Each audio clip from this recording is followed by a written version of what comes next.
महिमा तुम्हारी गाऊं, संगम युग में बाबा, महिमा तुम्हारी गाऊं।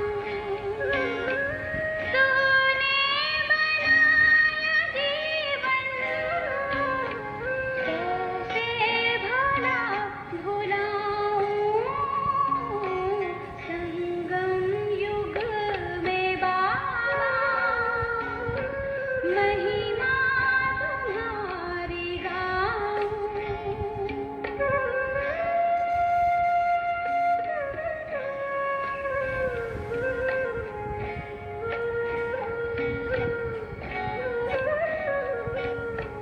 तूने दिए हैं बाबा वरदान हमको आकर, निर्बल बच्चों को तूने बलवान किया आकर। क्या क्या भरी है शक्ति, कैसे मैं वो सुनाऊं, संगम युग में बाबा, महिमा तुम्हारी गाऊं।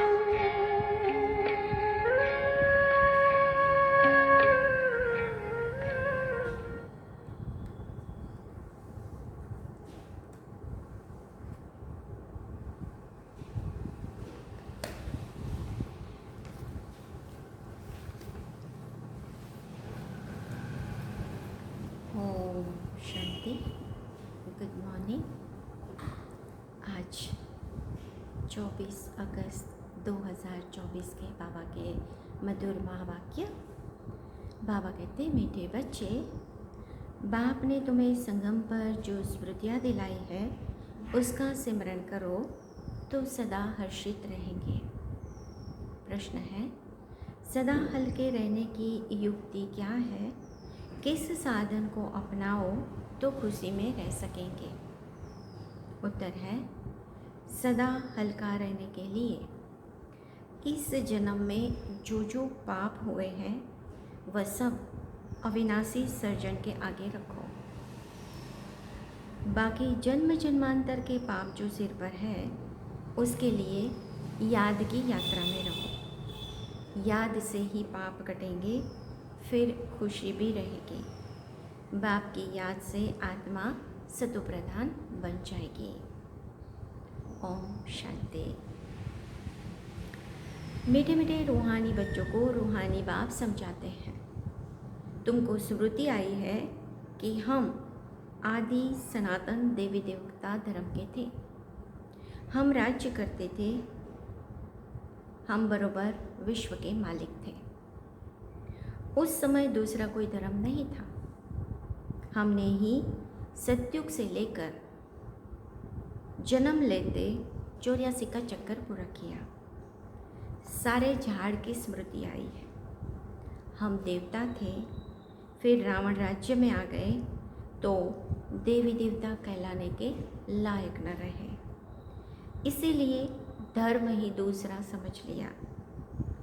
और किसी का धर्म बदलता नहीं है। जैसे क्राइस्ट का क्रिश्चियन धर्म है, बुद्ध का बौद्ध धर्म ही चलाता है।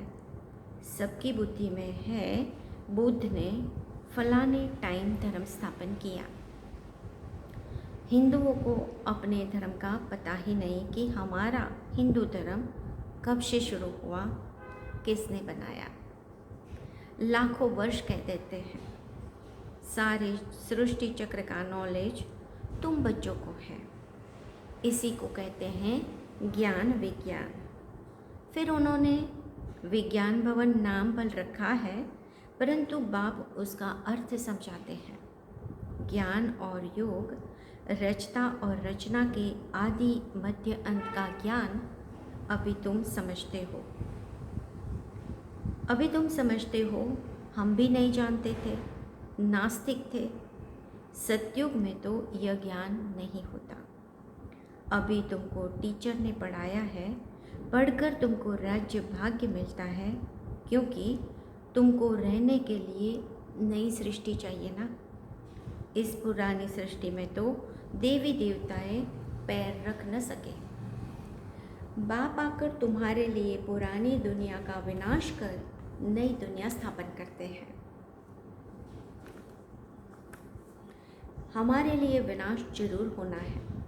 कल्प कल्पांतर हम पाठ बजाते हैं। बाबा पूछते हैं आगे कब मिले हो, तो कहते हैं, क्या कहते हैं, बाबा हर कल्प मिलते हैं आपसे राज्य भाग्य लेने। कल्प पहले भी बेहद सुख का राज्य भाग्य मिला था। यह सब बातें जो स्मृति में आई है, अब उसका सिमरण होना चाहिए, जिसको बाबा स्वदर्शन चक्र कहते हैं। हम पहले से तो प्रधान थे। यह भी तुम्हें स्मृति आई है कि हर एक आत्मा को अपना अपना पार्ट मिला हुआ है। हम आत्मा छोटी अविनाशी है, उनमें पार्ट भी अविनाशी है, तो चलता ही रहेगा। यह बनी बनाई बन रही है, इसमें नई बात कोई ऐड व कट नहीं हो सकती। कोई भी मोक्ष को पा नहीं सकते। कोई मुक्ति मांगते, मुक्ति अलग, मोक्ष अलग है। यह भी स्मृति में रखना है। स्मृति में होगा तो औरों को भी स्मृति दिलाएंगे। तुम्हारा धंधा ही यह है। बाप ने जो स्मृति में लाया है वह फिर औरों को भी स्मृति दिलाओ, तब उच्च पद पा सकेंगे। उच्च पद पाने के लिए बहुत मेहनत करनी है। मुख्य मेहनत है योग की। यह है याद की यात्रा, जो बाप के सिवाय और कोई सिखा नहीं सकते।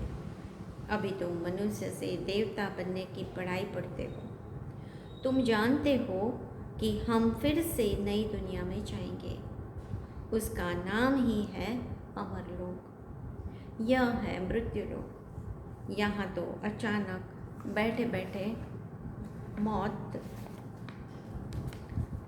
आता है, वहाँ मृत्यु का नाम निशान नहीं, क्योंकि आत्मा को तो वास्तव में काल खाता नहीं। कोई मिठाई की चीज़ थोड़ी है। ड्रामानुसार जब समय होता है तो आत्मा चली जाती है। जिस समय जिसको जाना होता है वह चला जाता है। काल कोई पकड़ता नहीं है। आत्मा एक शरीर छोड़ दूसरा लेती है। काल कुछ भी नहीं, यह तो कथाएं बैठ बनाई है। वह है अमरलोक। वहाँ निरोगी काया रहती है। सतयुग में भारतवासियों की आयु भी बड़ी थी, योगी थे। योगी और भोगी का फर्क अब मालूम पड़ता है। तुम्हारी आयु वृद्धि को पा रही है। जितना तुम योग में रहेंगे उतना पाप भस्म होंगे और पद भी उच्च मिलेगा, आयु भी बड़ी होगी। यथा राजा रानी आयु पूरी कर शरीर छोड़ते हैं, प्रजा का भी ऐसा होता है, परंतु फर्क होता है पद का। अब बाप तुमको कहते हैं, स्वदर्शन चक्रधारी बच्चों, यह अलंकार तुम्हारे हैं।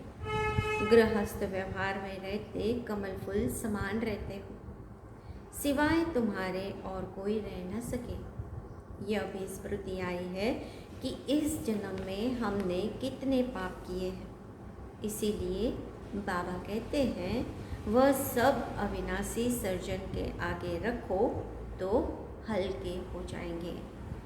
बाकी जन्म जन्मांतर के जो पाप सिर पर है, उसके लिए योग में रहना है। योग से ही पाप कटेंगे और खुशी भी रहेगी। बाप की याद से सतो प्रधान बन जाएंगे। मालूम है कि हम याद से यह बनेंगे तो कौन याद नहीं करेगा, परंतु यह युद्ध का मैदान है। मेहनत करनी पड़ती है इतना उच्च पद पाने के लिए। यह भी बच्चों को स्मृति आई है कि बेहद के बाप से हम उच्च ते उच्च वर्षा लेते हैं, कल्प कल्प लेते हैं। तुम्हारे पास बहुत आएंगे, आकर महामंत्र लेंगे। कौन सा मंत्र? मन मना भव। मन मना भव का अर्थ है अपने को आत्मा समझ बाप को याद करो। यह है महान मंत्र, महान आत्मा बनने के लिए। वह कोई महात्मा नहीं, महात्मा तो वास्तव में श्री कृष्ण को कहा जाता, क्योंकि वह पवित्र है। देवताएं सदैव पवित्र रहते हैं। देवताओं का है प्रवृत्ति मार्ग, सन्यासियों का है निवृत्ति मार्ग। स्त्रियां तो धक्के खा न सके। यह सब अभी कलयुग में खराबियां हो गई हैं। स्त्रियों को भी सन्यासी बनाकर ले जाते हैं, फिर भी उन्होंने पवित्रता पर भारत थमा रहता है।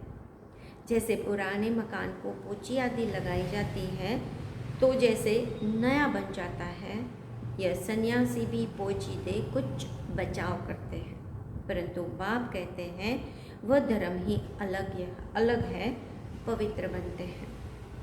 भारत खंड में ही इतने देवी देवताओं के मंदिर भगत आदि हैं। यह भी खेल है जिसका वृतांत तुम बताते हो। भक्ति मार्ग के लिए यह सब भी चाहिए ना। एक शिव के ही कितने नाम रख दिए हैं। नाम पर मंदिर बनता गया है। ढेर के ढेर मंदिर हैं। कितना खर्चा होता है, मिलता फिर भी आधे कल्प का सुख है। बस बहुत पैसे लगाते हैं, मूर्तियाँ टूट फूट जाती हैं। वहाँ तो मंदिर आदि की दरकार ही नहीं। यह भी अभी स्मृति आई है कि आधा कल्प भक्ति चलती है, आधा कल्प फिर भक्ति का नाम नहीं। बाप कितनी स्मृति दिलाते हैं इस वैरायटी झाड़ की। सिर्फ कलयुग की आयु ही 40,000 वर्ष हो, फिर तो क्रिश्चियन आदि की आयु भी बढ़ जाए। बाप समझाते हैं क्रिश्चियन धर्म की इतनी ही लिमिट है। यह जानते हैं क्राइस्ट को इतना समय हुआ, फलाने को इतना समय हुआ धर्म स्थापन किए, लेकिन फिर जाएंगे कब यह पता नहीं है। कल्प की आयु ही लंबी कर दी है। अभी तुम जानते हो यह तो विनाश की तैयारियां हो रही है। उन्हों की है साइंस और तुम्हारी है साइलेंस। तुम जितना साइलेंस में जाएंगे उतना वह विनाश के लिए अच्छी अच्छी चीज़ें तैयार करते रहेंगे। दिन प्रतिदिन महीन चीज़ें बनाते रहते हैं। तुमको अंदर में खुशी होती है, बाबा तो हमारे लिए नई दुनिया बनाने आए हैं, तो अब हम पुरानी दुनिया में थोड़ी रहेंगे। कमाल है बाबा की। बाबा आपके स्वर्ग स्थापन करने की कमाल है। अभी तुमको सारी स्मृति आई है। वह तो रचता और रचना के आदि मध्य अंत को जानते ही नहीं। तुम जानते हो। तुम कितनी रोशनी में हो। मनुष्य तो बेचारे घोर अंधियारे में है। फर्क है ना। ज्ञान अंजन सतगुरु दिया, अज्ञान अंधेर विनाश। भक्ति वाले ज्ञान को नहीं जानते।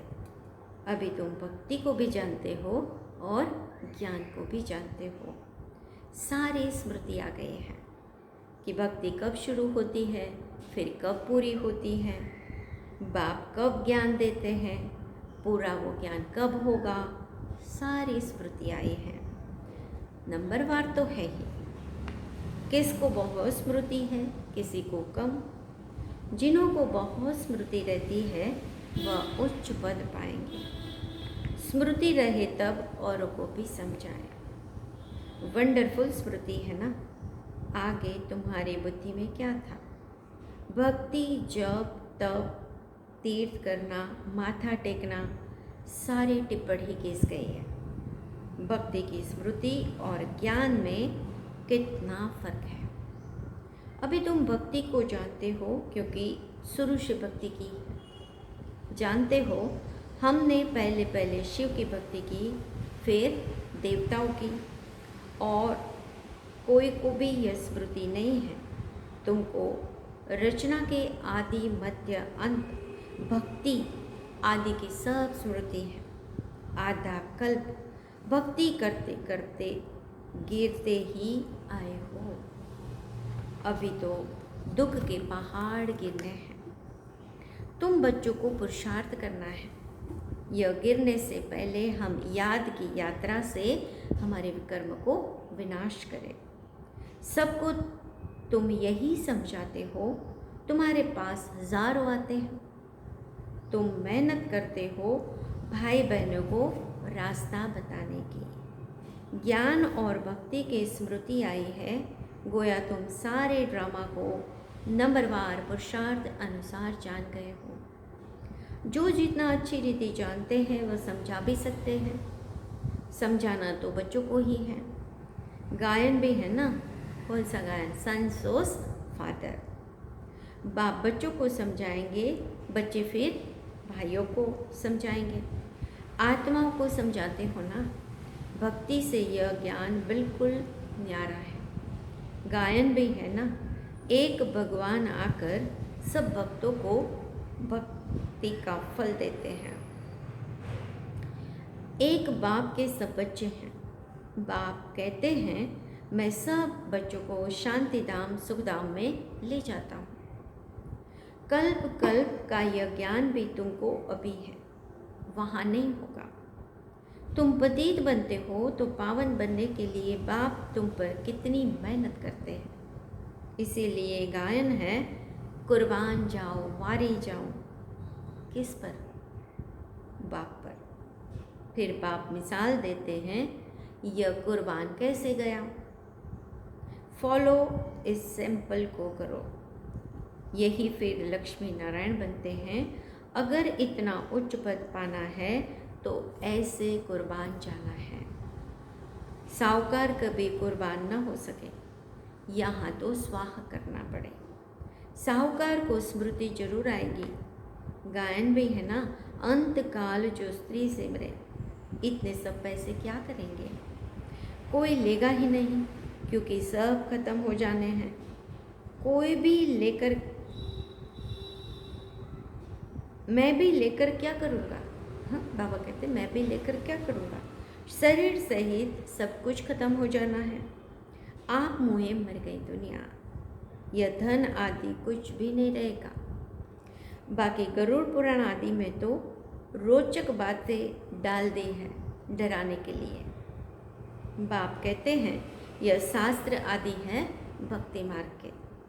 आधा कल्प भक्ति मार्ग चलता है, जबकि रावण राज्य होता है। कोई से पूछो रावण कब से जलाते हैं, तो कहेंगे परंपरा से। अरे परंपरा से तो रावण होता ही नहीं, मालूम ही नहीं तो कह देते हैं परंपरा से। तुम बच्चों को अब स्मृति आई है कि रावण राज्य कब से शुरू होता है।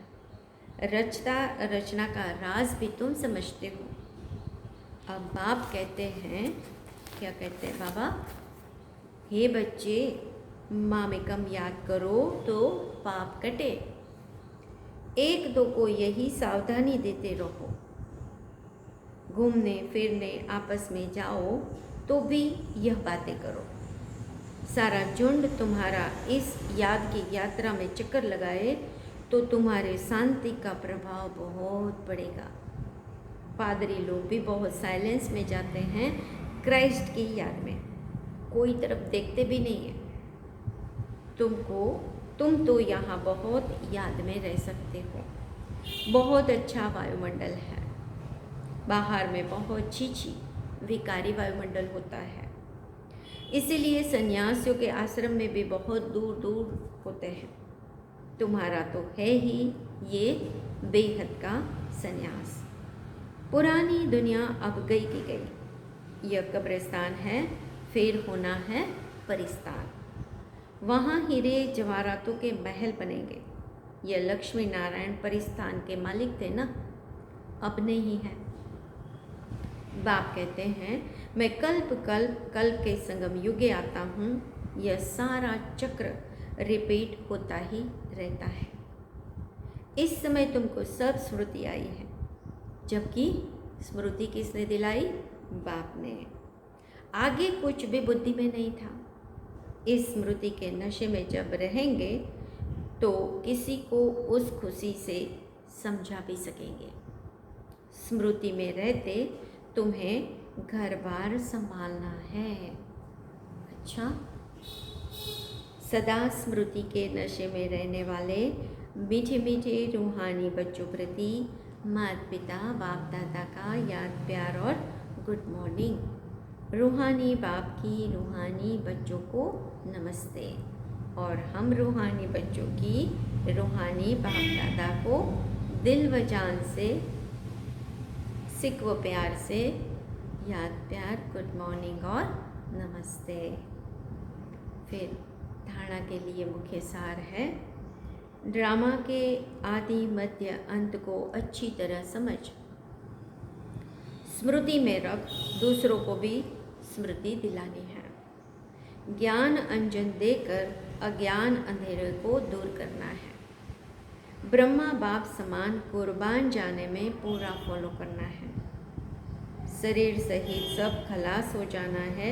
इसीलिए इससे पहले ही जीते जी मरना है, ताकि अंत समय में कुछ भी याद न आए।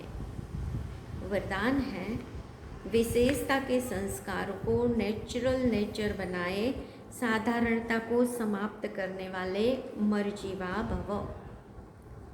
जो नेचर होती है वह स्वतः अपना काम करती है। सोचना, बनाना या करना नहीं पड़ता, लेकिन स्वतः हो जाता है। ऐसे मर्जीवा जन्मधारी ब्राह्मणों की नेचर ही है विशेष आत्मा के विशेषता की। यह विशेषता के संस्कार नेचुरल नेचर बन जाए और हर एक के दिल से निकले, मेरी यह नेचर है। साधारणता पास्ट की नेचर है, अभी की नहीं, क्योंकि नया जन्म ले लिया। तो नए जन्म की नेचर विशेषता है, साधारणता नहीं। स्लोगन है, रॉयल वह है जो सदा ज्ञान रत्नों से खेलते, पत्थरों से नहीं। अच्छा, ओम शांति। अभी हम चलो बाबा को याद करते हैं।